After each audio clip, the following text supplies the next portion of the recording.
mais um vídeo do canal. Meu nome é Giovanni e hoje eu vou falar um pouquinho sobre o nosso canal. Então, o nosso canal é voltado para games, novidades e curiosidades sobre filmes, jogos e lançamentos. Bom, o que vai ser o nosso futuro no canal? Como vocês podem ver, eu já voltei às aulas. É, bem chato, né? Bem chato. Então, eu não vou ter tanto tempo assim para fazer vídeos. Mas futuramente eu pretendo fazer vídeos de games. Quais? Principalmente de Lego Marvel, que na minha opinião é muito legal. Eu sou muito viciado nesse jogo. É muito legal, vale a pena vocês comprarem. FIFA Kingdom, que eu também gosto muito. E daí daqui a alguns meses vou comprar para 16.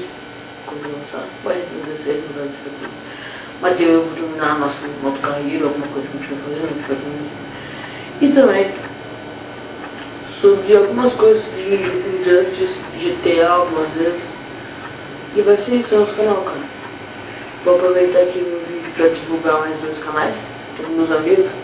Um é os Los Flangos, vale a pena vocês verem.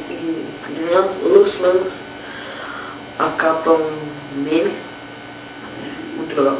E no outro vídeo é o Endo, e no canal é o Endo Bolado, o nome do vídeo da escola, muito legal. A foto é um tiozinho, muito estranho, cara. Eu vou degradando. Então galera, é isso. O vídeo de hoje é isso. Espero que vocês tenham gostado do vídeo. Não foi muito...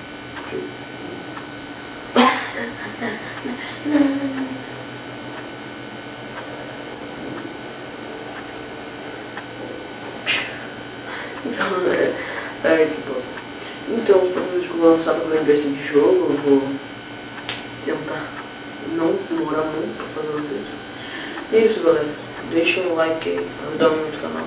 Incentivo. Vai ser problema. Por que dá um joinha lá? Cara, ajuda muito, cara. Porque você vê lá, nossa, tantas pessoas gostavam. Cara, você pensa, caraca, um monte de gente tá gostando. Que vou fazer? Incentivo, entendeu? E inscreva-se no canal, por favor. Vai ajudar muito aqui. Valeu? Falou!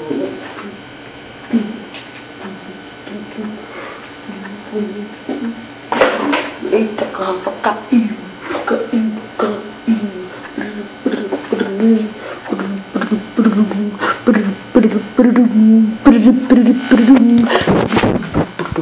Falou! Nossa, cara, eu sou muito louco. E